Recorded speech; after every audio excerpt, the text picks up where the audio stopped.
King of Gods. By Fast Food Restaurant, Kabanata 713. Matagumpay na pagsasama-sama ng mga teknik. Marami kang alam. Nilikha tayo ng Heaven's Legacy Race, ngunit sa kasamaang palad, maraming malalakas na lahi ang nagsama-sama at sumalakay sa Heaven's Legacy Race, na sinira ang maraming kaalaman at kasaysayan. Tila naalala ng matikas na babae ang nakaraan. Sabay tingin sa batang demigod. Hindi simple ang batang ito. Ini-inspection din ng batang demigod ang babae. Wala siyang totoong buhay, ngunit nagawa niyang gayahin ang mga emosyon at ekspresyon ng isang tao. Ang lahat ng ito ay nilikha ng kanilang mga amo, ang Heaven's Legacy Race, na nireranggo sa ikatlo sa 10,000 ancient races. Ang pasang iyon ang nanguna rito. Dama po ang tingin ng matikas na babae sa munting pasang magnanakaw. Huminto ang batang demigod, at si Zhao Feng na nakahiga sa kabaong ay nagpakita rin ng kakaibang tingin. Meow.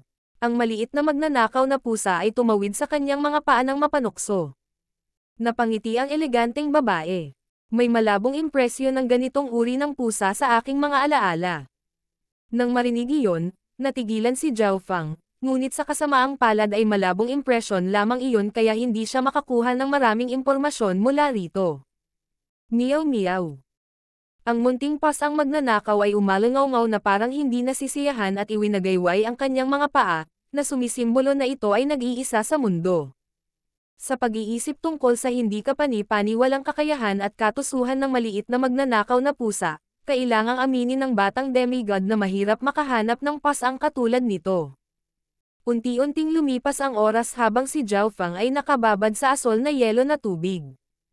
Hindi kapani-paniwala, ang kanyang katawan ay parang magnet dahil mabilis nitong hinigop ang asol na dugo. Sa loob lamang ng kalahating araw, ang asol na dugo ay ganap na hinigop ni Zhao Feng. Naging mas mabilis kaysa sa naisip ko. Kakaiba ang sinaunang bloodline sa katawan niya. Nagulat ang matikas na babae. Dahan-daang iminulat ni Zhao Feng ang kanyang mga mata, at naramdaman niya ang asol na dugo na dumadaloy sa kanyang katawan. Weng! Isang set ng makikinang na Ice Blue Dragon na kaliskis ang tumakip sa kanyang katawan. Sila ay lubhang maislan at maganda. Naramdaman ni Zhao Feng ang nangingibabaw na kapangyarihan ng yelo sa loob ng kanyang bloodline. Para bang ang bawat kilos at galaw niya ay maaaring lumikha ng pinakamataas na lamig na may mga epekto na katulad ng isang ice domain. Kaya ito ang kapangyarihan ng isang 10,000 ancient races bloodline. Labis na nasa sabik si Zhao Feng. Para bang mayroon siyang walang limitasyong kapangyarihan ng yelo, at mas lumakas ang kanyang katawan. Ang overwhelming prodigy goddess na si Bing Wei mula sa Azure Flower Continent, na mayroon ding isang ice bloodline, ay walang halaga kung ihahambing dito. Subukan natin ito. Dahan-daang bumangon si Zhao Feng at huminga ng malalim habang nagsimulang mapuno ang hangin ng nangingibabaw na lamig. Ang batang demigod at ang munting pasang magnanakaw ay parehong nakaramdam ng panlalamig na lamig sa kanilang mga kaluluwa. Sa utos ni Zhao Feng, ang batang demigod at ang maliit na pasang magnanakaw ay parehong nagpakawala ng mga pag-atake. Ang gininto ang kamao ng batang demigod na naglalaman ng 70% ng kanyang lakas ay damapo kay Zhao Feng. Bahagyang nanginig ang katawan ni Zhao Feng, ngunit walang naiwan sa kanyang makinis at magandang kaliskis. Ang layunin na nakapaloob sa mga kamao ng batang demigod ay napakalakas at ito ay nag-vibrate sa puso at kaluluwa ni Zhao Feng, ngunit hindi ito sapat upang harapin ang anumang pinsala kay Zhao Feng. Anong malakas na depensa? Ang aking kamay. Nagsimulang kumalat ang yelo sa mga kamao ng batang demigod at umatake sa katawan nito. Anumang pag-atake na malapit kay Zhao Feng ay magiging sealed sa yelo. Meow meow. Hinampas ng maliit na pasang magnanakaw ang Shadow Kill Imperial Dagger patungo kay Zhao Feng. Ding! Isang manipis na sugat ang naiwan sa balikat ni Zhao Feng, at nagsimulang kumalat ang pamamanhid dito. Ang Shadow Kill Imperial Dagger ay may kakayahang baliwalain ang pisikal na depensa dahil ang pag-atake nito ay nasa pagitan ng pisikal na kaharian at ang kaharian ng mga anino. Gayunpaman, ang bloodline ng Mystic Ice Scaled Race ni Zhao Feng ay may malakas na depensa at bilis ng pagbawi. Sa kabilang banda, nanlamig ang munting pas ang magnanakaw na nagsimulang manginig, at agad itong tumalon pabalik ng 10 metro. Ang kapangyarihan ng bloodline na ito ay naglalaman ng parehong opensa at depensa sa parehong oras. Ang epekto ng pagyayelo ay nasa lahat ng dako, at mas malakas pa ito kaysa sa Heaven Sun Battle Race ni Wenluan. Tumanggo si Zhao Feng sa kanyang ulo bilang kasiyahan. Ang Heaven Sun Battle Race ni Wenluan ay nireranggo lamang sa ika-78 habang ang Mystic Ice Scaled Race ni Zhao Feng ay nasa ika-89. Binabati kita, ang bloodline strength ending ay perpekto. Nakangiting sabi ng matikas na babae, at lumitaw ang inggit sa mga mata ng batang demigod. Bagamat napakatalino niya sa pagpapalakas ng katawan, wala siyang bloodline ng 10,000 ancient races. Kung mayroon siyang mas malakas na bloodline na tulad niya na may mas malakas na kakayahan sa pagbawi, maaaring nalagpasan niya ang God Tribulation. Gayunpaman, ang bloodline ay isang bagay na makukuha lamang sa swerte. Ang swerte ni Zhao Feng ay napakabuti. Napakadali niyang nakatagpo ng kapalaran. Inggit na sabi ng batang demigod. Ngayong naisip niya ito, ang maliit na pas ang magnanakaw ay malaking tulong din kay Zhao Feng. Marahil ay hindi na ako makakapasok sa lugar na ito muli sa hinaharap. Huminga ng malalim si Zhao Feng. Ang Pirate Emperor Inheritance ay bukas lamang sa maximum na kalahating buwan, at malamang na hindi na siya makakapunta rito. Gayunpaman, nagastos na si Zhao Feng ng higit sa kalahati ng kanyang Primal Crystal Stone sa bloodline na ito, at hindi niya kayang magdagdag ng isa pang 10,000 ancient races na bloodline. Mayroon ka bang mga bloodline na nakakapagpalakas ng buto? Hindi kailangang mula sa 10,000 ancient races. Tanong ni Zhao Feng. Nabasa na niya ang listahan, at ang presyo ng mga bloodline ng 10,000 ancient races ay kadalasang 12-dosenang, kung hindi man daan-daang beses na mas mahal. May kabuuang 249 na mga uri. Muling inilabas ng babae ang screen. Tiningnan ito ni Zhao Feng, at ang mga presyo ay mas mura. Kailangan ko ng malaking halaga para palakasin ang mga bangkay ng multo na tulad nito. Iwinagayway ni Zhao Feng ang kanyang kamay at tinawag ang isang sinumpaang bangkay ng multo. Hayaan mo muna akong suriin ito. Ang matikas na babae ay napakadirekta, at ang multi-armed machine ay nagsimulang mag-inspection dito. Natagpuan ang pundasyon ng linya ng dugo ng ancient races at katawan na nagpapalakas ng buto. Isang boses ang tumunog mula sa multi-armed machine. Ang resulta ay ikinagulat ni Zhao Feng at ang babae. Normal ang katawan na nagpapalakas ng buto dahil ang lahat ng sinumpaang multo ay may ganitong katawan, ngunit ang pundasyon ng linya ng dugo ng ancient races ay hindi. Kung mayroon silang pundasyon ng bloodline ng ancient races, ang presyo ay magiging 1/5 o kahit 1/10 bahagi ng orihinal. Sabi ng matikas na babae. Pagkatapos ay nagsimulang tumingin si Zhao Feng sa screen. Kailangan niya ng 100 sa kanila, at hiniling niya sa eleganteng babae na magbigay ng kanyang opinyon. Iminumungkahi ko ang paggamit ng 10,000 Withering Ghost Bone. Mapapanatili nito ang kapangyarihan ng puot at maaari pang mabawi ang mga sirang bahagi. Sabi ng matikas na babae. Tiningnan ito ni Zhao Feng at nakitang hindi masyadong malakas ang depensa at opensa ng bloodline ng 10,000 Withering Ghost Bone, ngunit pagkatapos na gamitin ito, doble ang lakas nito sa mga buto ng mga bangkay ng multo. Pagkatapos ng lahat, ang mga ghost corpses na ito ay hindi kasing lakas ni Zhao Feng, kaya kahit na hindi sila gumamit ng 10,000 ancient races bloodline, ang pagtaas ng lakas ay napakalaki. Ang espesyalidad ng 10,000 Withering Ghost Bone bloodline ay ang life force nito. Kahit na mabali ang kanilang mga buto, maaari silang mabawi. Hindi kailangan ng Ghost Corpse First Array ang mga ghost corpses para personal na patayin ang mga kalaban, ginagamit lang nito ang kapangyarihan ng array. Tumanggo si Zhao Feng sa kanyang ulo. Higit pa rito, medyo mura ang 10,000 Withering Ghost Bone bloodline. Ang mga sinumpaang ghost corpses ay sumipsap ng aura at karne mula sa Ancient Dream Realm, na nagbigay sa kanila ng pundasyon ng Ancient Race bloodline.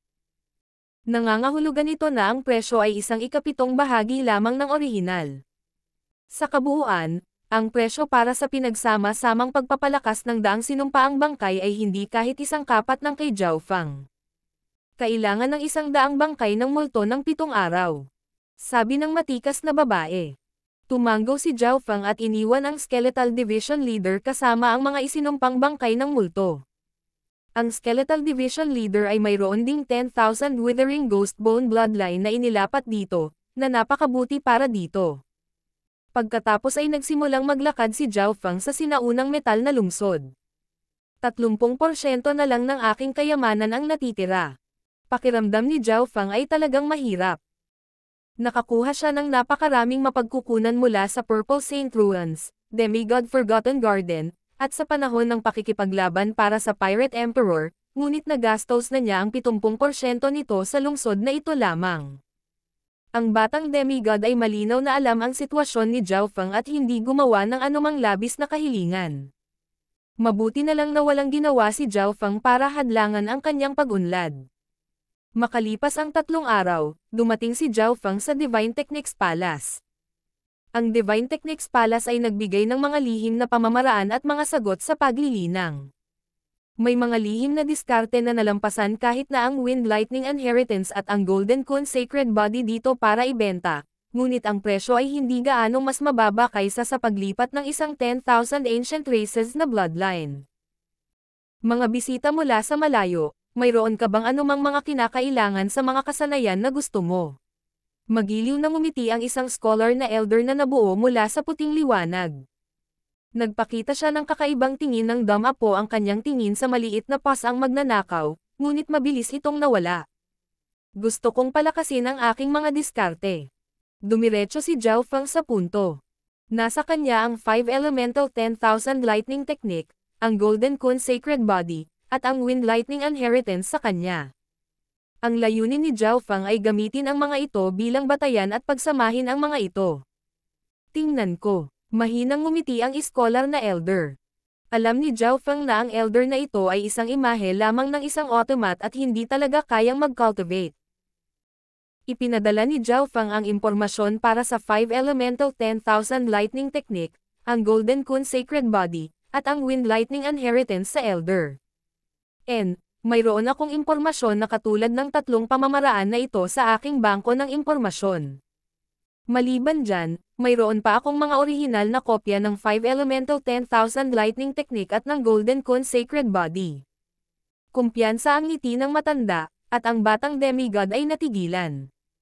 Maaari kong palakasin ang Golden Kun Sacred Body sa Golden Kun Sacred Lightning Body, na magpapababa sa pangangailangan para sa talento na nagpapalakas ng katawan at masangkop para sa iyon na linangin.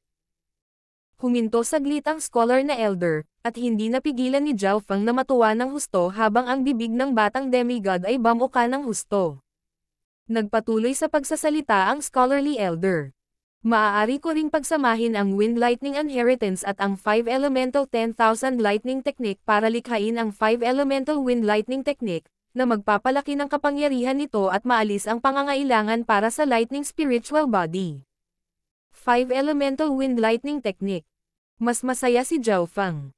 Ang 5 Elemental Wind Lightning Technique ay isang kombinasyon ng Wind Lightning Inheritance at ang 5 Elemental 10,000 Lightning Technique, na nag-aalis sa kanilang mga kahinaan. Siyempre, ang presyo para dito ay hindi mababa. Habang nagdagdag ang iyong Wind Lightning Inheritance ng isang bagay sa aking bangko ng impormasyon, maaari kitang bigyan ng 40% diskwento. Pagsamahin sila. Kinagat ni Zhao Feng ang kanyang mga ngipin at ginugol ang halos lahat ng natitirang yaman na mayroon siya. Pagkaraan ng 3 araw, ibinigay ng scholarly elder ang 2 libro ng liwanag kay Zhao Feng. Weng. Ang 2 libro ay nagsanib sa isip ni Zhao Feng. Golden Kun Sacred Lightning Body. Gamit ang kidlat upang linangin ang pinakamataas na Sacred Lightning Body. Maaaring maabot ang Heavenly Divine Realm kapag nilinang ng husto. 5 Elemental Wind Lightning Technique.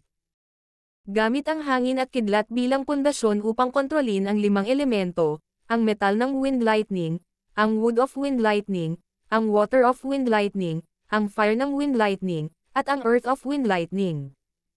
King of Gods, Kabanata 714. Pagsubok sa munting pasang magnanakaw. Tiningnan ni Zhao Feng ang mga kinakailangan ng Golden Kun Sacred Lightning Body at ang 5 Elemental Wind Lightning Technique. Sila ay mas mababa kaysa sa orihinal, at ang kanilang kapangyarihan ay tumaas. Ang Golden Kun Sacred Lightning Body ay nalampasan ang Golden Kun Sacred Body ng isang buong antas. Nakakatawa. Napakuyom ang mga kamao ng batang demigod at napuno ng selos.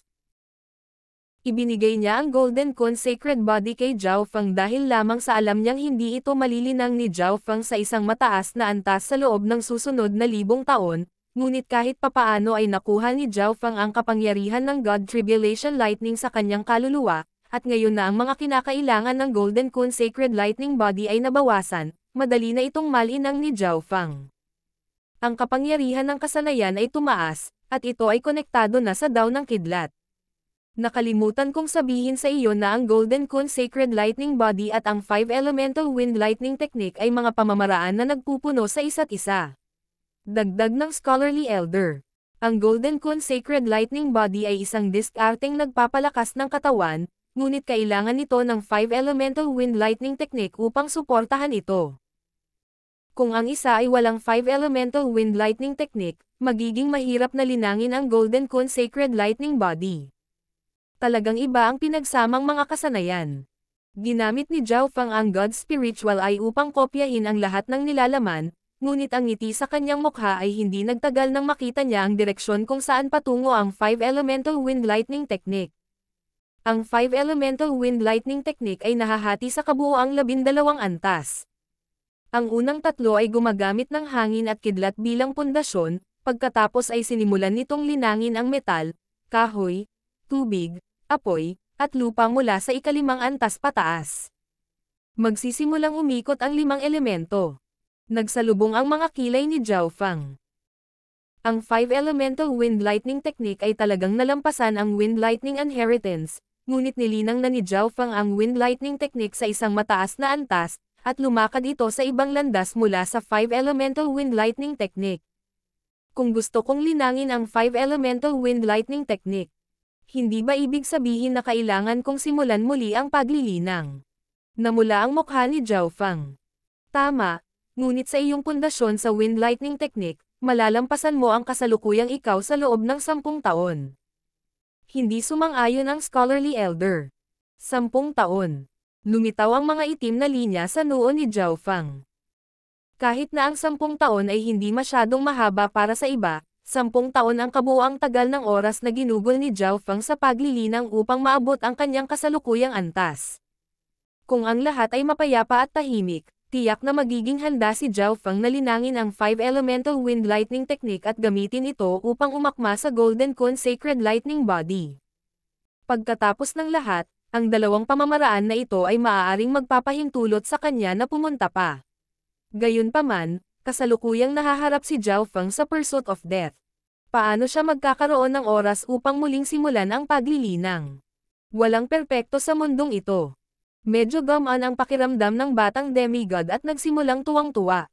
Ang kasalukuyang sitwasyon ni Zhao Feng ay parang pagkakaroon ng isang bundok ng kayamanan ngunit wala kung saan ito gugugulin.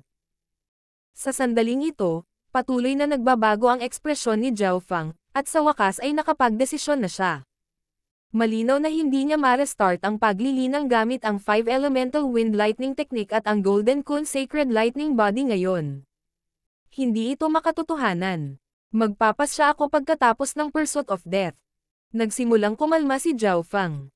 Napakalaking kapalaran na ang nakapasok siya sa lungsod ng Heaven's Legacy Race. Maging ang mga demigod ay may inggit sa kanya. Lumabas si Zhao Feng ng Divine Techniques palas ng walang ekspresyon. 10 years lang naman. Masyadong nagmamadali ang mga kabataan ngayon. Pinaalis ng iskolar na elder si Zhao Feng sa kanyang mga mata at hindi naiwasang umiling.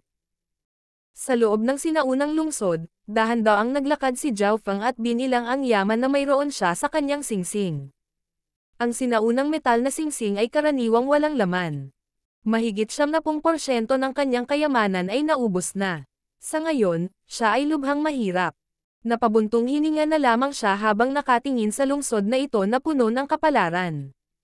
Makalipas ang ilang araw, sa loob ng 10,000 Blood Palace.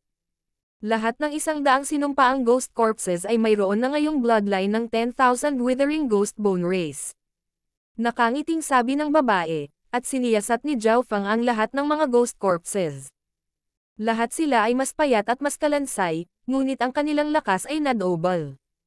Matapos sumanib sa 10,000 Withering Ghostbone Bloodline, ang kanilang kakayahang mabuhay ay tumaas ng husto. Maaari silang ayusin kahit na ang kanilang mga buto ay nabasag. Isa pa, sa pagsasanib ng Bloodline, tumaas din ng kaunti ang kanilang mga cultivations. Sa ngayon, ang mga cultivation ng mga sinumpaang ghost corpses ay nasa pagitan ng late stage at peak small origin core realm. Ang kapangyarihang ito ay sapat na upang lipulin ang 10 Great Clan ng Asher Flower Continent. Ang Skeletal Division Leader ay sumanib din sa 10,000 Withering Ghostbone Bloodline. Master. Napuno ng pananabik ang Skeletal Division Leader. Hindi niya akalain na magkakaroon ng ganoong araw. Kahit na sa Ghost Corps Cursed Array lang, ang Scarlet Moon Demonic Religion ng nakaraan ay hindi maikukumpara dito. Kung hindi dahil kay Zhao Feng, hindi nito maaabot ang hakbang na ito. Tumanggo si Zhao Feng bilang kasiyahan at inilagay ang Ghost Corps Cursed Array. Mayroon pa akong mas mababa sa 10% ng aking kayamanan na natitira. Nagsimulang umikot ang mga mata ni Zhao Feng bago dumapo sa maliit na pasang magnanakaw.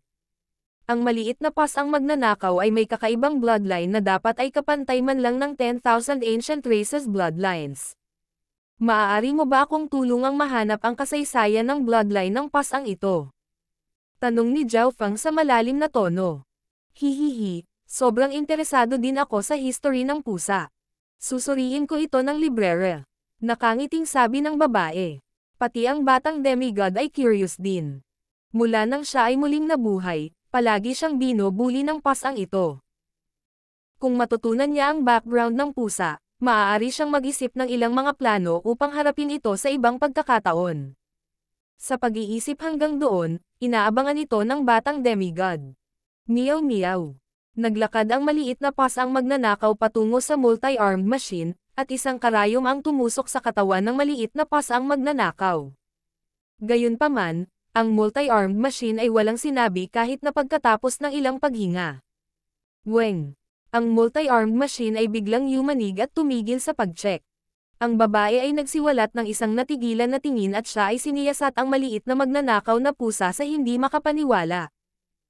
Heaven's Legacy Cat, isang misteryosong bloodline na nangangailangan ng pinakamataas na pahintulot.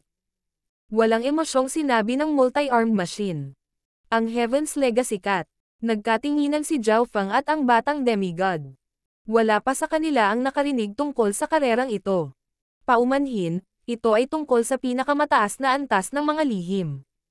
Tila may alam ang babae, ngunit hindi siya pinayagang magsabi ng anuman. Meow.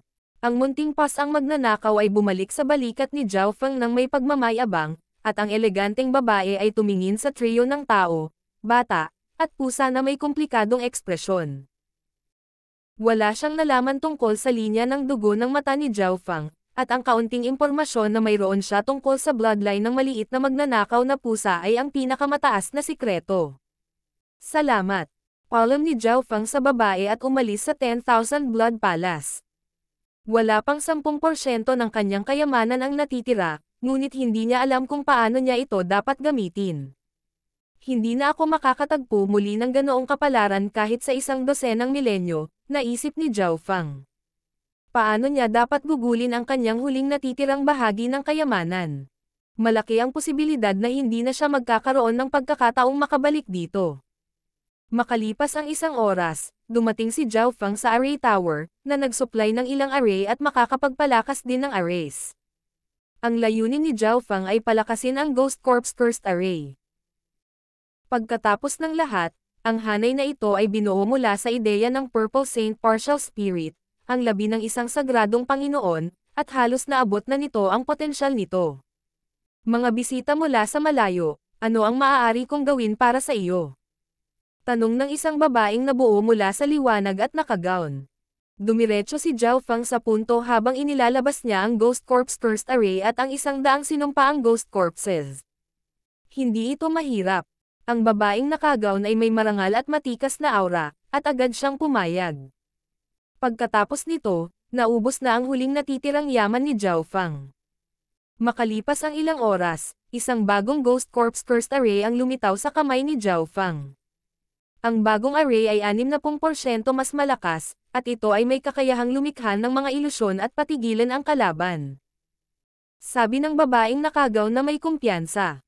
Mahusay. Ang Skeletal Division Leader ay napuno ng pananabik habang kinuha nito ang array. Hinawakan ni Zhao Fang ang kanyang walang laman na sinaunang metal na singsing at hindi napigil ang mapabuntong hininga habang naglalakad palabas ng array tower.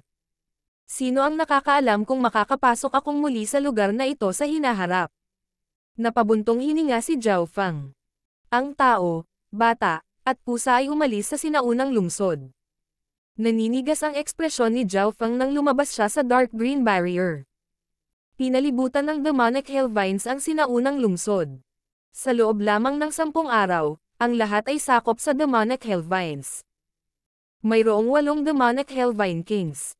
Naunawaan ni Zhao Fang ang sitwasyon mula sa pagdama sa demonic hellvine king na kinokontrol niya. Ang 8 demonic hellvine kings ay halos kasing lakas ng isang hari, at naabot na nila ang limitasyon. Nang walang sinabi pa, binuksan ni Zhao Fang ang kanyang eye bloodline at kinokontrol ang iba pang 7 demonic hellvine kings. Makalipas ang kalahating araw, umalis si Zhao Fang sa karagatan na may 8 bote ng salamin na selyado sa yelo.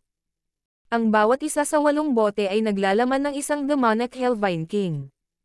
Siyempre, hindi pa rin tumitigil sa paglaki ang mga natirang baging. Ilang araw matapos umalis si Zhao Fang, ang kagubatan ng mga baging ay halos umabot sa lungsod ng Heaven's Legacy Race. Whoosh! Whoosh! Whoosh! Ilang malalaking barko, ang bawat isa ay ilang daang metro ang haba, ang lumipad palabas ng lungsod at naghagis ng ilang kakaibang orbs. Boom! Ang mga orbs na ito ay naging nakakatakot na itim na apoy na nagpawi sa lahat ng mga baging sa karagatan, na nag-iiwan lamang ng abo. Sa sandaling ito, nakabalik na si Zhao Fang sa isla sa gitna. Inilibot ng mga mata ni Zhao Fang ang lihim na kaharian at naramdaman na parang hindi lamang ang lungsod na iyon ang lihim dito. Ang alam ng lahat tungkol sa Heaven's Legacy Race ay dulo lang ng malaking bato ng yelo. Siguro ang nakita ni Zhao Fang sa lungsod na iyon ay dulo lang din ng malaking bato ng yelo. Gayunpaman, ang sikreto ng Pirate Emperor ay nabunyag na. 12 ng milenya na ang nakalipas, natagpuan ng Pirate Emperor ang lihim na kaharian ng Heaven's Legacy, ngunit hindi niya na-control ang lugar na ito kahit na siya ay isang Mechanisms Grandmaster at isang Array Grandmaster. Pagkatapos ay ginamit ng Pirate Emperor ang lugar na ito para i-set up ang kanyang mana. Ang mga Emperor at Sacred Lords ay hindi nakapasok sa kanyang mana dahil ito ay nasa lihim na kaharian ng Heaven's Legacy Race. Sa gitna ng 18 Corners Canyon, ang Whirlpool ay nagpatawag ng nakakatakot na kapangyarihan ng langit at lupa na sapat na upang durugan ang anumang bagay na humahadlang. Ang Pirate Emperor Inheritance ay magtatapos na. Ang tinig ng Yin Yang Lord ay umalangaw sa buong Ship of Death. Sa sandaling ito, bukod kay Wen Luan at sa Yin Yang Lord, mayroon ding 2 pang Death Spirit Lords. May isang lalaki at isang babae na parehong natatakpan ng dilim. 3 Death Spirit Lord at 26 na Death Guard. Darating din si Master sa loob ng ilang araw. Zhao Fang, tingnan natin kung paano ka makakatakas sa pagkakataong ito. Isang malamig na ngiti ang lumitaw sa mukha ni Wen Luan. King of Gods, Kabanata 715. Kapangyarihan ng 10,000 Ancient Races Bloodline. Sa gitnang isla ng Heaven's Legacy Secret Realm, sa loob ng Pirate Emperor's Inheritance Sacred Land, bumalik si Zhao Fang. Nang bumalik si Zhao Fang, ang 18 taluktok ay may kani-kanyang Pirate King. Ang mga pagtatanim ng ilang Pirate Kings ay halatang tumaas. Sa gitna nila, 3 half-step na hari ang nakapasok sa Void God Realm sa tulong ng kanilang mana. Ang gitnang bundok ay natatakpan ng pinaghalong kakaibang itim at puting liwanag. Hindi pa rin nagtatapos ang Cold Moon King Inheritance. Nakahanap si Zhao Fang ng isang sulok at umupo habang nakapikit siya at nakatingin dito. Karaniwan, ang Pirate Emperor Inheritance ay hindi tatagal ng higit sa kalahating buwan. Gayunpaman, hindi siya nagmamadali, kaya nagsimula siyang mag-adjust sa bago niyang bloodline. Weng!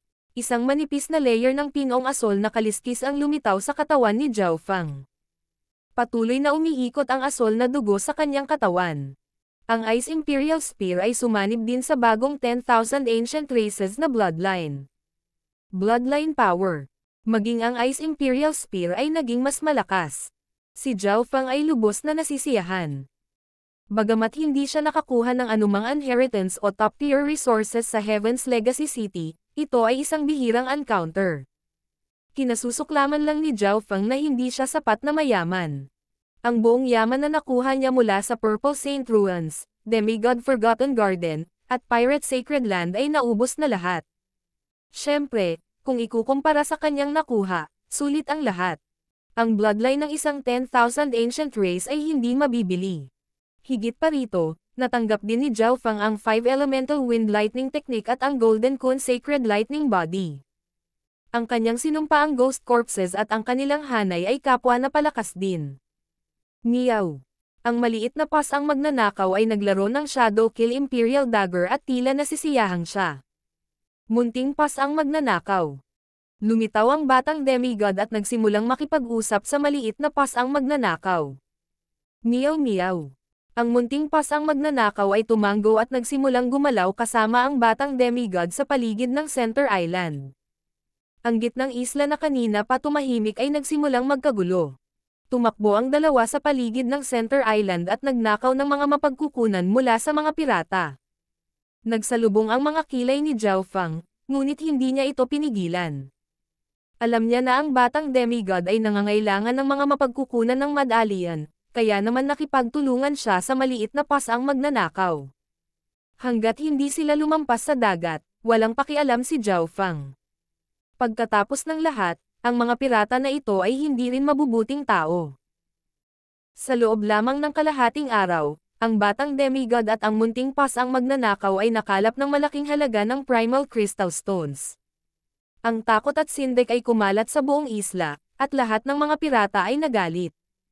Sa kanila, mayroong ilang Pirate Kings na na-knockout at ninakaw ang kanilang mga mapagkukunan. Master, ito ang iyong kalahati.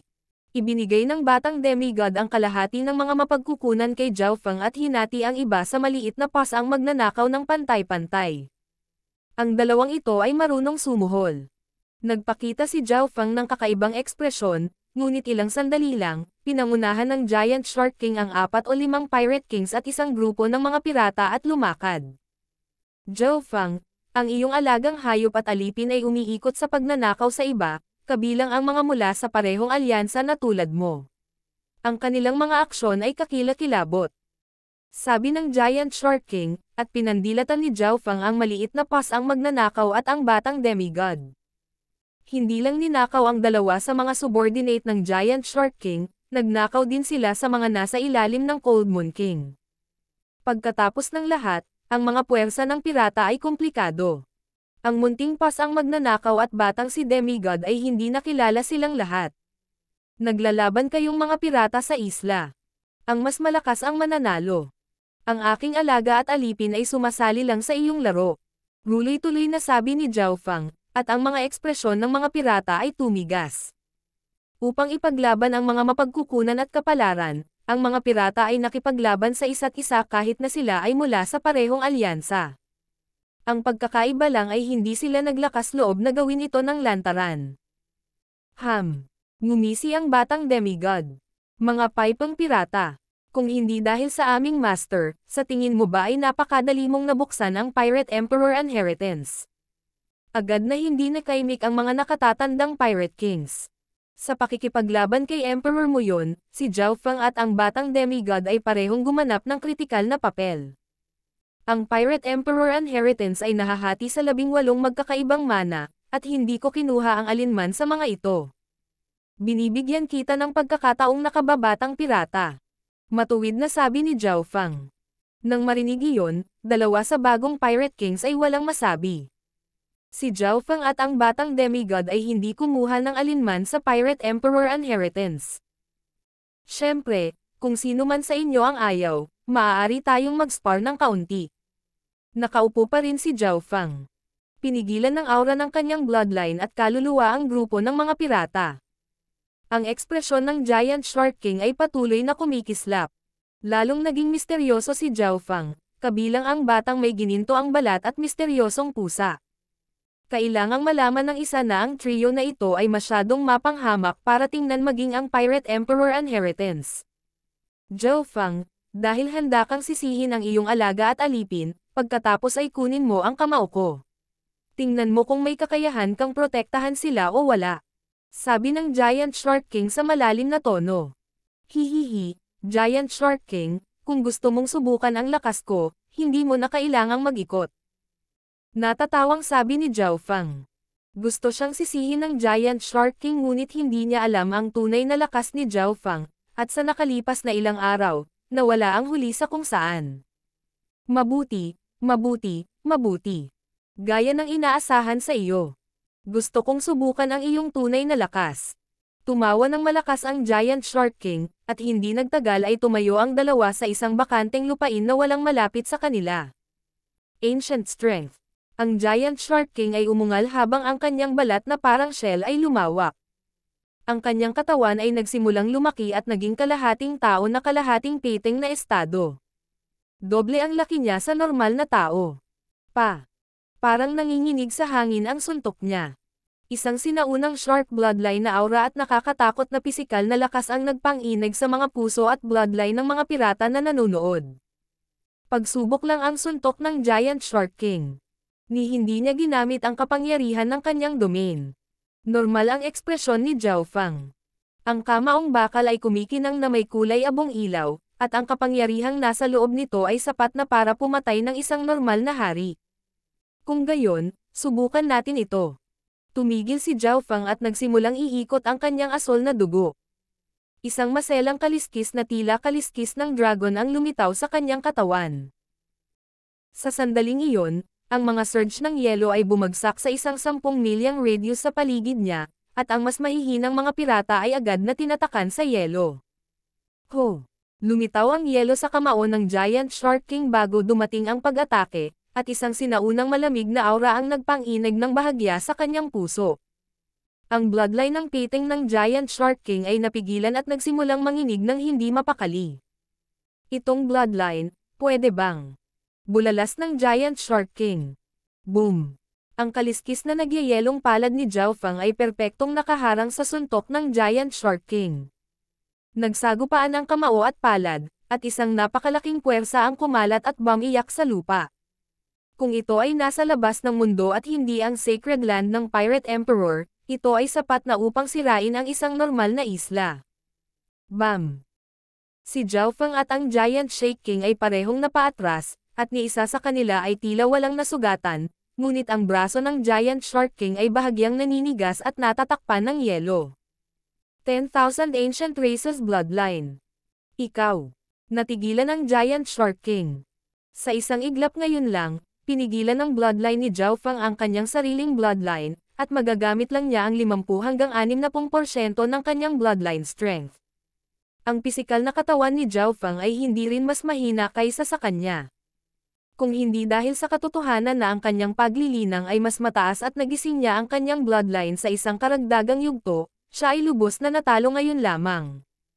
Ang Zhao Feng na ito ay may 10,000 Ancient Races bloodline. Napakalalim niyang tinago ang sarili niya. Ang mga ekspresyon ng mga pirata ay nagbago ng husto. Isang maalamat na bloodline ng 10,000 Ancient Races ang lumitaw sa isang kabataan.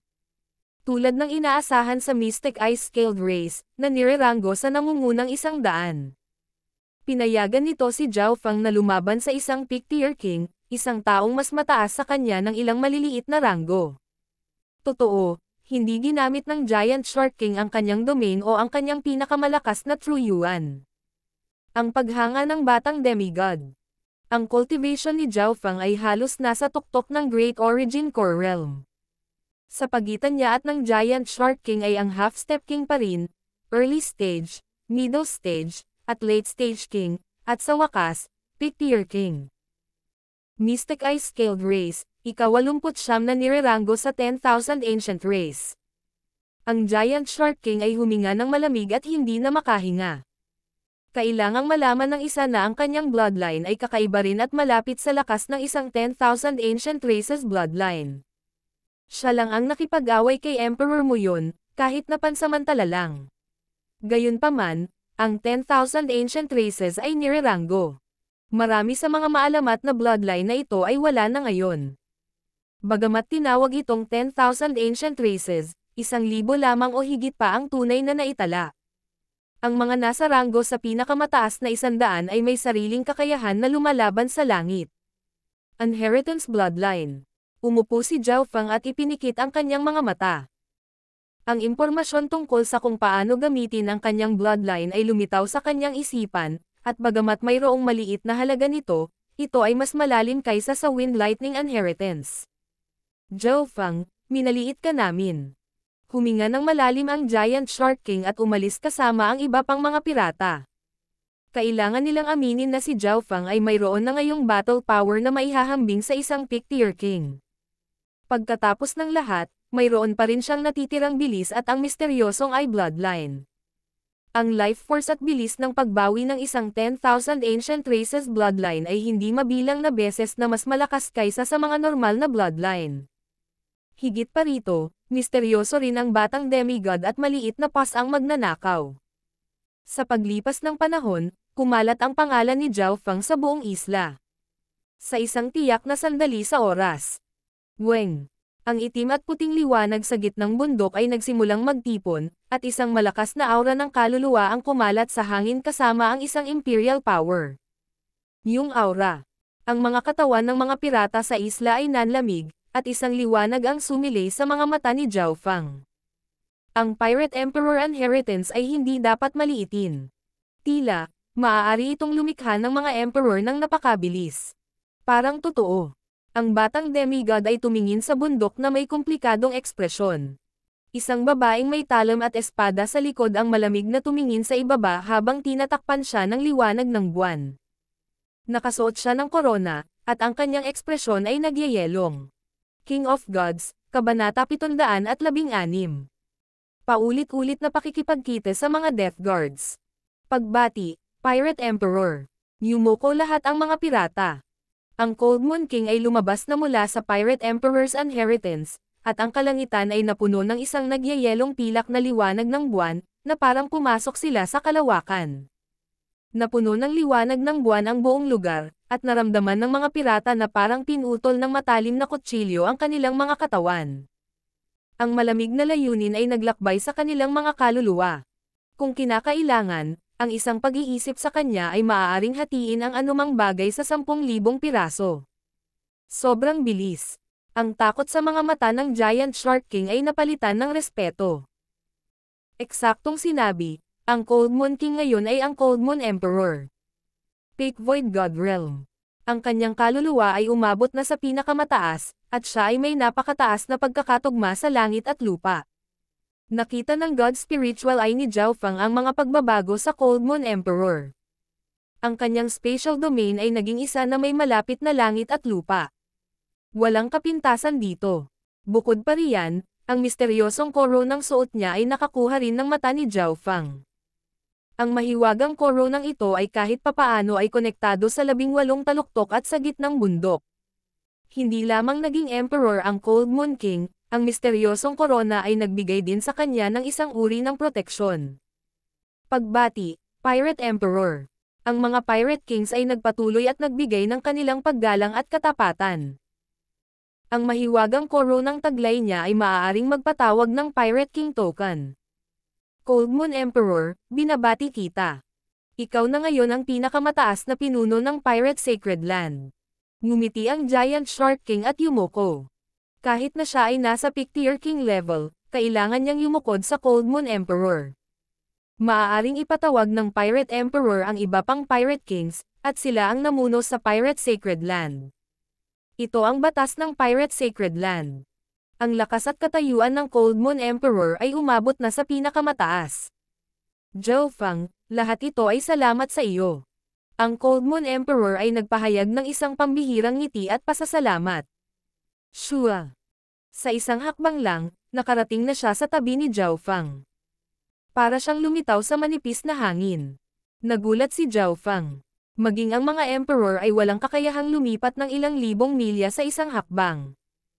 Ako ay naging bagong Pirate Emperor, at ako ay protektado at pinalakas ng Pirate Emperor Sacred Land. Limitado ito sa 10 taon, at sa panahong iyon, hindi ako makakaalis sa 18 Corners Pirate Sacred Land. Paliwanag ng Cold Moon Emperor. Bagamat ang mga taong nakakuha ng Pirate Emperor Inheritance ay mabilis na naging Emperor, hindi lahat ng Pirate Emperor ay nagawang maging totoong Emperor ng ganoon kabilis. Dahil ang Cold Moon Emperor ay isang Pictier King dati at halos isa na siyang Emperor kaya mabilis siyang nakalusot. Ang mga naging Pirate Emperor ay paprotektahan ng Pirate Emperor Sacred Land. Ang proteksyon ng korona ng Pirate Emperor ay nagbigay daan sa Cold Moon Emperor na manatiling walang takot sa sinumang Emperor sa susunod na 10 taon. Sa sandaling ito, Weng, isang hindi nakikitang puwersa ng pagsipsip ang lumitaw mula sa karagatan, at hindi nila nagawang labanan ang kapangyarihang ito. Magsasara na ang Pirate Emperor Inheritance Sacred Land. Utos ng Cold Moon Emperor at inakay ang mga pirata na umalis.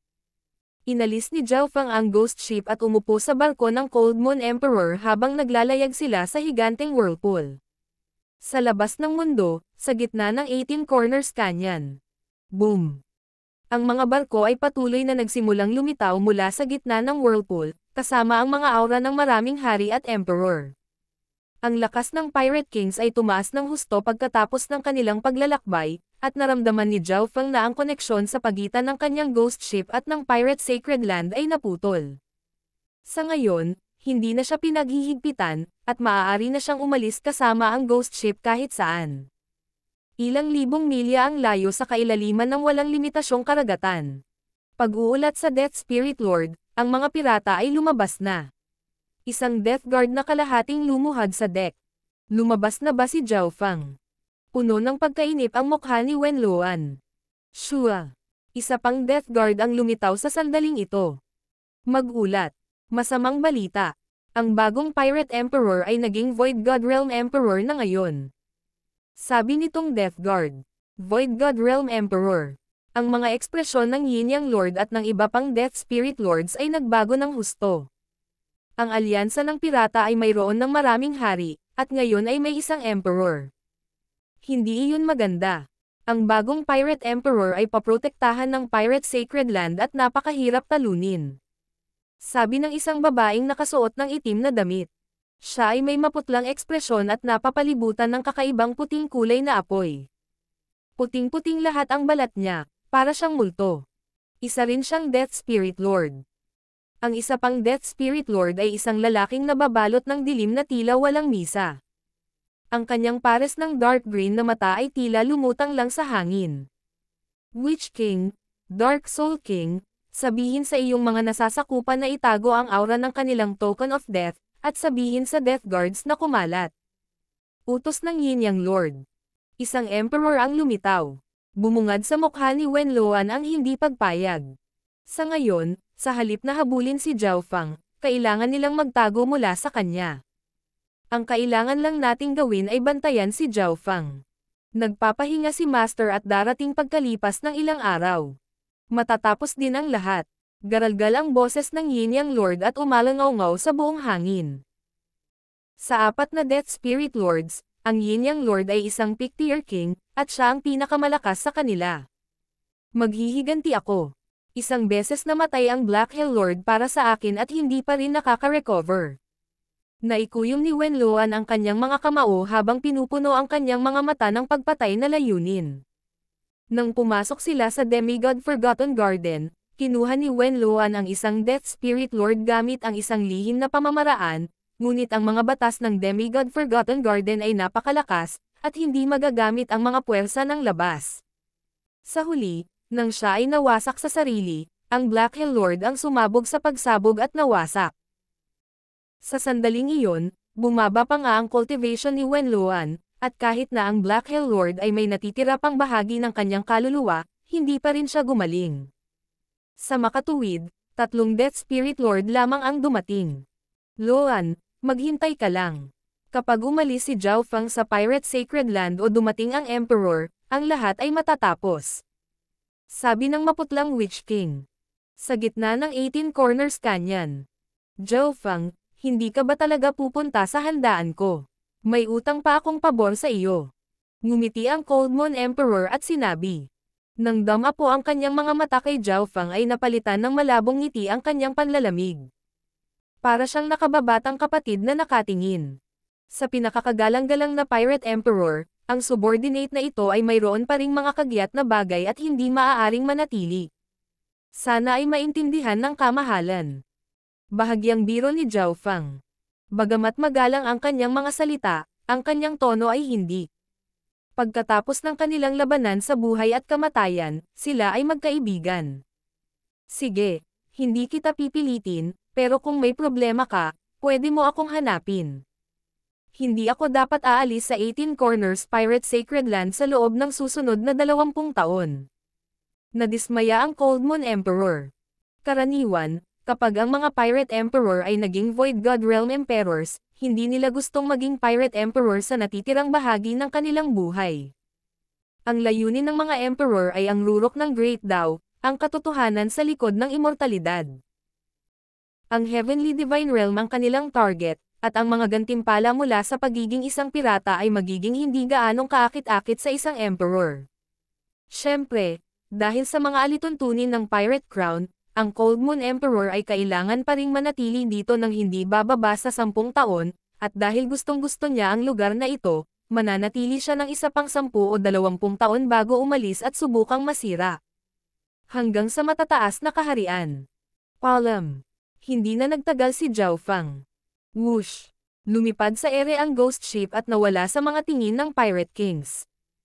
Ang Zhao Fang na ito ay talagang misteryoso. Mula sa simula hanggang sa huli, tila hindi siya interesadong maging hari ng pirata o maging ang Pirate Emperor. Ang lalaking may gininto ang buhok at ang lalaking may mahabang balbas ay tumingin sa direksyon ng ghost ship. Mukhang nakikita ko siya. Ang batang may gininto ang balat at ang pas ang iyon ay parehong misteryoso rin. Ang bulong ng Cold Moon Emperor. Ang pagdating ni Zhao Fang ay hindi lamang nangangahulugan na magkasama silang lumaban. Mula sa isang tiyak na antas, binago niya ang kanyang kapalaran. Pagkatapos maging isang Void God Realm Emperor at ang bagong Pirate Emperor, ang kanyang buhay ay magiging ibang-iba mula ngayon. Makalipas ang isang araw, lumipad sa himpapawid ang ghost ship at nakarating sa gilid ng 18 Corners Canyon Pirate Sacred Land. Master, ang bagong Ghost Corps First Array ay matagumpay na naitayo. Iniulat ng Skeletal Division Leader. Sa loob ng cabin ng kapitan, umupo si Zhao Fang, ngunit seryoso ang kanyang ekspresyon at nakakulong ang kanyang mga kilay. Munting kunyon, nararamdaman mo ba ito? Biglang nagsalita si Zhao Fang. Oo, parang may naninilip sa atin. Akala ko noon ay ang mga pirata lamang, ngunit malapit na tayong umalis sa Pirate Sacred Land. Tumanggaw-tango ang batang demigod. Miyaw-miyaw. Lumitaw din ang munting pas ang magnanakaw at naghagis ng ilang tansong barya sa hangin. Sinulyapan ng batang demigod ang munting pas ang magnanakaw. Sa lungsod sa ilalim ng dagat, tinawag nilang Heaven's Legacy Cat ang maliit na magnanakaw na pusa, ngunit walang ganoong lahi sa 10,000 ancient races o sa kanilang mga inapo. Ang Heaven's Legacy race ay nahahati sa Heaven-defying faction at Sage faction. May kaugnayan kaya ang mga kasanayan sa panghuhula ng pasang ito sa Sage faction? Sabi ng batang demigod sa mababang tono. Sa sandaling ito, tumawa si Zhao Fang at nawala sa ghost ship. Shua! Nakatayo si Zhao Fang sa deck habang ang kanyang tingin ay damapo sa kailaliman ng karagatan 1,000 milya ang layo. Agad-agad. Shit, nahanap na ako. Isang madilim na anino ang bumungad sa karagatan. Whoosh! Nang makita na ang kanyang landas ay natuklasan, ang Death Guard ay naging isang madilim na bahid ng liwanag at lumipad sa walang limitasyong karagatan. Sa pinakamabilis kong bilis, maihahalin tulad ako sa isang hari. May pag-asa para sa akin na mabuhay hanggang sa dumating ang mga reinforcement. Ang Death Guard na ito ay nireranggo sa nangungunang 10 ng 36 na Death Guards. Nagpadala siya ng mga mensahe kasama ang kanyang token of death habang siya ay lumilipad. Nagpakawala siya ng hininga pagkatapos lumipad palabas ng 10,000 milya ng sabay-sabay. Nakatakas na rin ako sa wakas. Malamang, ang target ay nakapatay na ng mga domain level kings dati, at nasugatan pa niya ang isang emperor sa isang ambush. Ang Death Guard ay nagpakawala ng hininga at mamulong, Ngunit sa sandaling ito, isang kabataang may pakpak at isang mapanuksong ekspresyon ang lumitaw mula sa ambon sa kanyang harapan. Paano naging ikaw? Kapansin-pansing nagbago ang ekspresyon ng Death Guard. Anong uri ng bilis mayroon itong Pursuit of Death? Parang ang tagal niyang naghihintay sa harapan.